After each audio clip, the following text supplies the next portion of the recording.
Hello, and welcome back to the original Larry D's Food for Thought.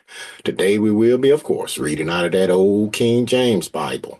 Be reading from the Old Testament and from the New Testament, to the law and to the testimony. Precept upon precept, line upon line, here a little and there a little, okay? Also be going over a few scriptures today concerning the title, Man Became a Living Soul, and that he is indeed. Man became a living soul, and that he is indeed. Okay, I am going to share these scriptures with you right quick here. You can jot them down if you like. But yeah, that's all you hear, man. Hear people talking all the time saying, well, I've tried to live a good life. If I died before the Lord come, oh, he gonna put me in the grave, but my soul is gonna float on off to heaven. Or either my spirit, one tell of them. And I'm like, wonder where they get this from. I think we know. Those guys be standing up there in front of them every first day of the week behind those pulpits telling you. They're like one time I went to a funeral, man, read some scriptures, man. I tell you what, the guy cut them scriptures right off the bat. He stood up and said, oh, when we all get to heaven. I'm like, wait a minute. Didn't this guy hear this? I think he must have went in one ear and right out the other. But anyway, we're going to take a look at this soul and the spirit and see where it goes when you die. Okay? But I'm going to stop sharing these and we're going to get started with these scriptures here. Let's see. We are going to start this in oh, Genesis. Genesis, the second chapter. And I'm going to read one verse. And right here, this one verse right here should clear it all up for you. But people still been stuck on that other thing about that soul going to float on off to heaven. But anyway, let's take a look at it. This is Genesis, the second chapter. And read one verse, verse 7. And it reads, And the Lord God formed man of the dust of the ground. So he made us out of the dust of the ground. Okay. And breathed into his nostrils, my nose, oh, the breath of life, and man became a living soul. You see that? Man became a living soul. Did he make the man from the dust of the ground and then turn around and took a soul and put in him? Didn't say that, did it? Said man became a living soul. Therefore, if I cut off one of my ears, if I cut off one of my fingers, my toe, what did I just cut off? Part of my soul, because I am the soul. You know, I watched a movie once. I think it was it Titanic, and it was about to sink. So one of the guys came up and asked the captain, said, uh, how many people we got aboard? He didn't say, we got so many people on board, but he said we got so many souls on board. Why did he say that? He was asking about the people, but he said we got souls on this board, so on board. So let you know, hey, that body is the soul. But we're gonna take a closer look at it, and we're gonna take a look at that soul. We're gonna take a look at that spirit. Everybody talking about might float on off to heaven. Well, let's see. Let's go over here to let's go to the new book now. Let's go over here to where we going? Going to St. John. Go to St. John right quick here. Take a look at this. This is let's see, St. John, the 20th chapter. St. John 20. Yeah, St. John 20. And I'm gonna start reading at verse 1. And it reads, The first day of the week cometh Mary Magdalene early, when it was yet dark. The first day of the week we know is Sunday, right? Okay, but it was still dark. Say yet dark. If you don't understand that, that means it's still dark. All right. So much for that sunrise service thing. But anyway, and but the first day of the week cometh Mary Magdalene early when it was yet dark unto the sepulchre, and seeth the stone taken away from the sepulchre. So the stone was rolled away from Jesus' grave. Okay, verse 2. Then she runneth and cometh to Simon Peter and to the other disciples, whom Jesus loved, and said unto them, They have taken away the Lord out of the sepulchre, and we know not where they have laid him. Hmm. So wait a minute. So when she looked in that grave, that stone was rolled back, and she looked in there, she didn't see Jesus. He was gone. Hmm. So you mean his soul didn't float off somewhere and his body was still there and the body was gone? Okay. Oh, let's see. Verse 11. Look, but Mary stood outside at the sepulchre weeping. She was crying there. And as and as she wept, she stooped down and looked into the sepulchre and see if two angels in white sitting, the one at the head and the other at the foot, where the body of Jesus had laid. Wasn't there, right? Okay, so verse 13. And they say unto her, Woman, why weepeth thou? Why are you crying? She said unto them, Because they have taken away my Lord, and I know not where they have laid him. So they took him away. The Lord rose from the dead, and his soul didn't rise. He rose. Okay? So let's go a little bit further. Let's go over here to let's go to Ezekiel right quick. Take a quick look at this here. Going to Ezekiel, the 18th chapter, because I was talking to a fellow one day. Me and him were talking about the body and the soul. And I just asked him a question. I said, Well, tell me this, man. I said, Can the soul die? He said, No. No, man, soul can't die. I said, You sure about that? Let's read this. Let me show you what.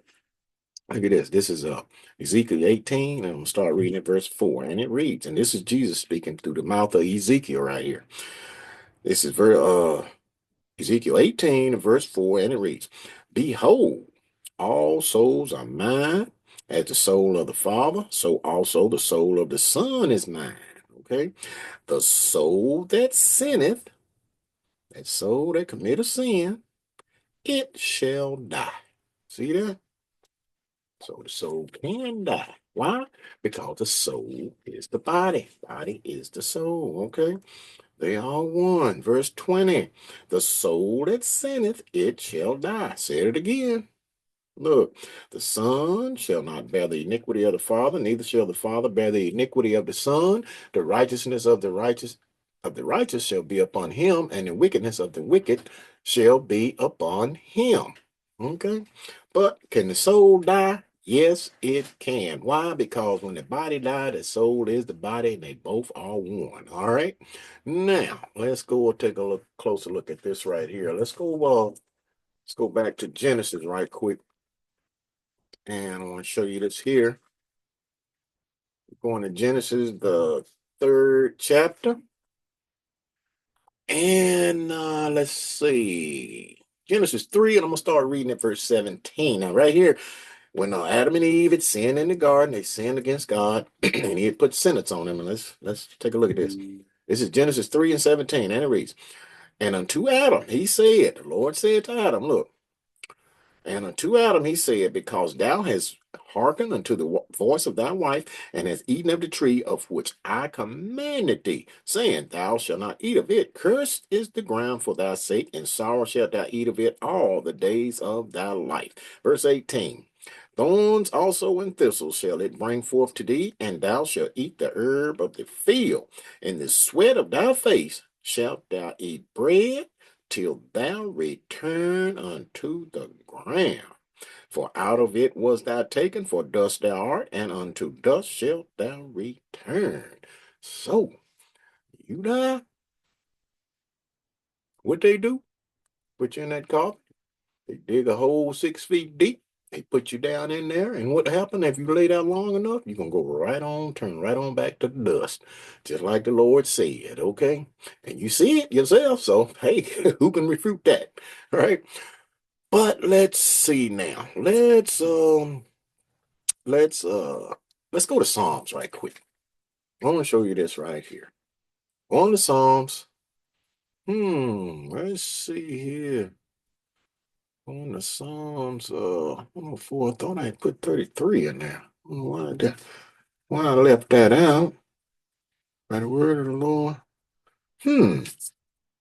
I'm missing something here. Well, hmm. Oh, well, I missed something. But anyway, I didn't write it down. But anyway, let's go to Psalms 104. Take a look at that. Psalms 104. And I'm going to start reading at verse 23. And let's take a look at this. This is Psalms 104, verse 23. And it reads, look, man goeth forth unto his work and to his labor until the evening. O Lord, how manifold are thy works, and in wisdom hast thou made them all. The earth is full of thy riches. Verse 27. These wait all upon thee, that thou mayest give them their meat in due season. Verse 28. Thou giveth them they gather, thou openest thine hand, they are filled with good. Verse 29. Thou hidest thy face, thou they are troubled. Thou taketh away their breath, they die and return to their dust.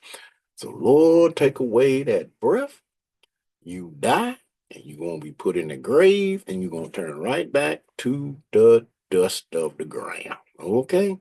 So now, the man done died. Lord took away that breath, put him back in the grave. Well, let's take a closer look at this. Let's go right over here to, you know what? I'm about to change this up just a tad bit. I want to show you this first. Let's go to Job 27. I was going to go to Job 14, but I'm going to go to 27 first. I want to read this to you here. This is Job, let's see here. Job 27. Keep going. Yeah, Job 27. I'm going to start reading at, hmm, okay, let's see what we got going here on the roll.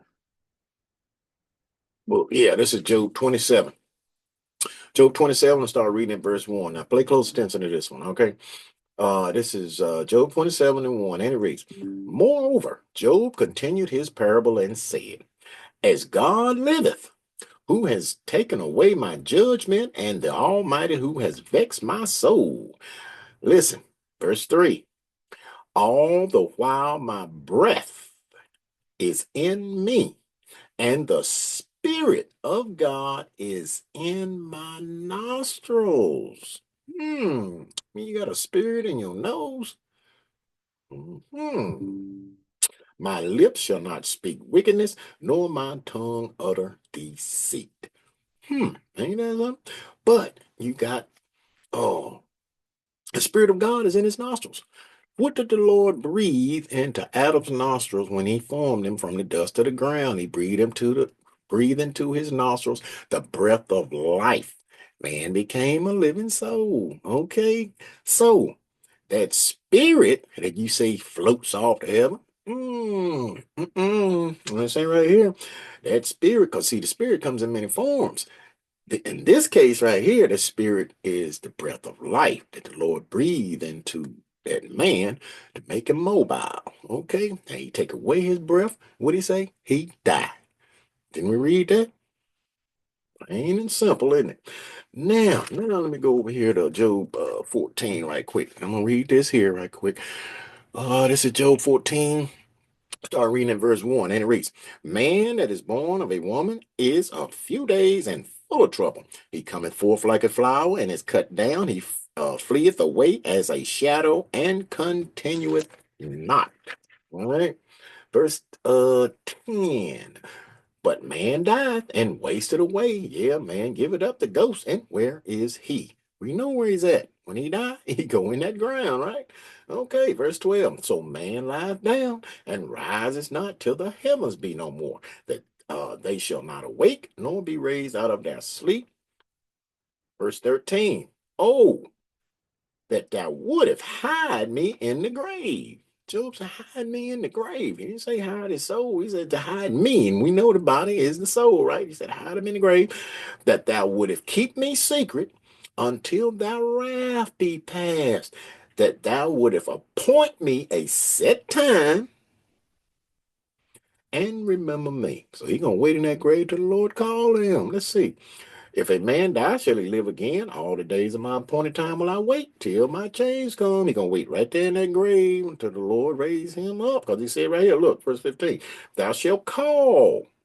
Said, Lord gonna call me, and I will answer thee. Thou wilt have the desire to the work of thine hand. So Job didn't say, hide my body and take my soul on to heaven.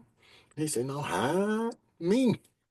And we know the body is the soul in the grave. He gonna be right there. Even if he can't turn back to dust, which he will, because he's been in the grave for a long time. Okay, but the Lord gonna call him. He gonna come up. All right. But anyway, let's take a look at this. Let's go to Ecclesiastes right quick. Ecclesiastes 12.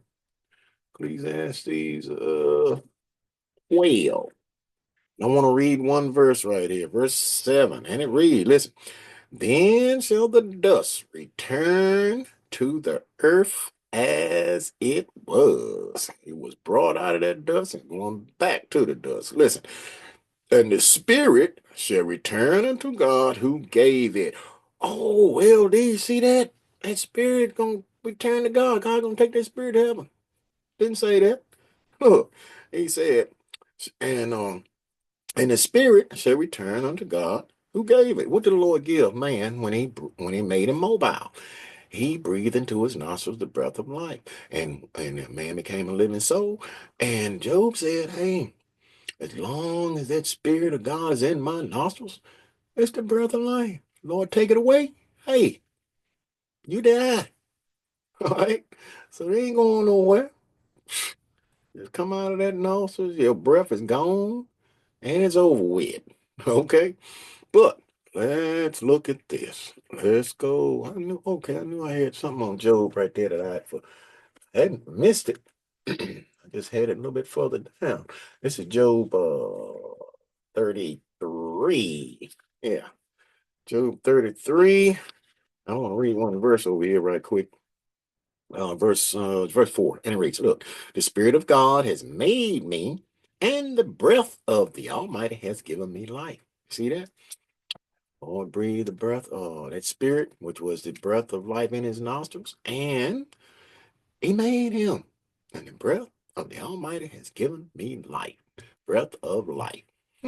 Okay. So now we know that the soul and the spirit don't float off nowhere. That soul is the body, goes in the grave, turns back to the dust. And that spirit, which is the breath of life, Lord, take it away, and it is over. Plain and simple. Okay. But let's go take a quick look at this right quick. Let's go to John right quick. St. John. Going to St. John, the eighth chapter. I got one more place after this here. This is St. John 8. And we're gonna start reading at verse 41. Right here is just when this guy was somewhere. Okay, I'm sorry. I meant Luke. I meant Luke, the eighth chapter. Sorry about that. Kind of getting ahead of myself here a little bit. But this is Luke, the eighth chapter. And right here is this guy, man. He had a daughter. She's about 12 years old, and she was on a deathbed. She was about to die. So he ran chasing after Jesus, man, to see if he can get him to come help out, right? So let's see what happened right here. This is Luke 8:41, and it reads, and behold, there came a man named Jairus, and he was a ruler of the synagogue, and he fell down at Jesus' feet and besought him that he would come into his house. For he had one only daughter about 12 years of age, and she lay dying. But as he went, the people thronged him, trying to get him out the way. But verse 49, while he yet spake, there cometh one from the ruler of the synagogue's house, saying to him, thy daughter is dead. Trouble not the master. He told him, he said, man, ain't no need troubling the Lord now. Yeah, your daughter done died, man. Okay. So let's see. Verse 50. But when Jesus heard it, he heard the guy say that. Uh, but when Jesus heard it, he answered him, saying, fear not, believe only, and she shall be made whole. Okay, verse 51. And when he came into the house, he suffered no man to go in, save Peter and James and John and the father and the mother of the maiden. So I guess quite a few people was following him. And but when they got to the house, he said he only let Peter, James, and John, and the girl's father and mother come in, right? So 52. And all wept, so they were standing out crying and bewailed her. But he said, the Lord told him, said, weep not. I said, man, don't cry. He said, she is not dead, but sleepeth. And they laughed him to scorn, knowing that she was dead. So they started laughing at the Lord, saying, oh, Lord, we know she dead, But verse 54, and he put them all out. So he said, So he took them, y'all get out. He put them out, right? And took her by the hand and called, saying, Maid, arise. And her, listen now, listen to this, verse 55. And her spirit came again, and she arose straightway, and he commanded to give her meat, and her parents were astonished. But he charged them that they should tell no man what was done. But what happened here? Verse 55, he said, and her spirit came again, and she arose straightway. Now, what spirit was that? It was the breath of life came back into her nostrils. Okay. And she was alive. All right. Plain and simple. All right. Now, let's go to this last place right quick. Now let's go to St. John right quick. Going to St. John, the third chapter. And right here, the Lord was talking to Nicodemus. And let's see what he said right here, man. This right here gonna put the icing on the cake right here. Look, this is St. John, the third chapter. I'm start reading at verse 11. And it read, this is in red here. This is Jesus talking himself. He's talking to Nicodemus. Look. He said, verily, verily, I say unto thee, we speak that we do know, and testify that we have seen, and ye receive not our witness. If I have told you earthly things, and ye believe not, how shall ye believe if I tell you of heavenly things? Okay. Verse 13. Now pay close attention to this verse. And no man, okay, and no man has ascended up to heaven. Huh. But he that came down from heaven, even the Son of Man, which is in heaven. And who was that? That was Jesus, the Son of Man. He's the only one that came down from heaven and the only one that went back to heaven. Okay? But he said right there, plain and simple, can't add to it, can't take away from it. And no man has ascended up to heaven. So much for a soul, so much for a spirit going up there. Okay? We know the body is the soul. The soul is the body. Is one. It go in the grave. That spirit that's in their nostrils, which is the breath of life, taken away. The Lord take it, and that's it. It don't go nowhere. It don't go to heaven. All right, plain and simple. All right, so I hope you understood that. Hey, the soul can die because the body is the soul. All right, so what was that? Man became a living soul, and that he is indeed. All right. So, with that food for thought, think on these scriptures and words throughout the course of the day. And until next time, peace.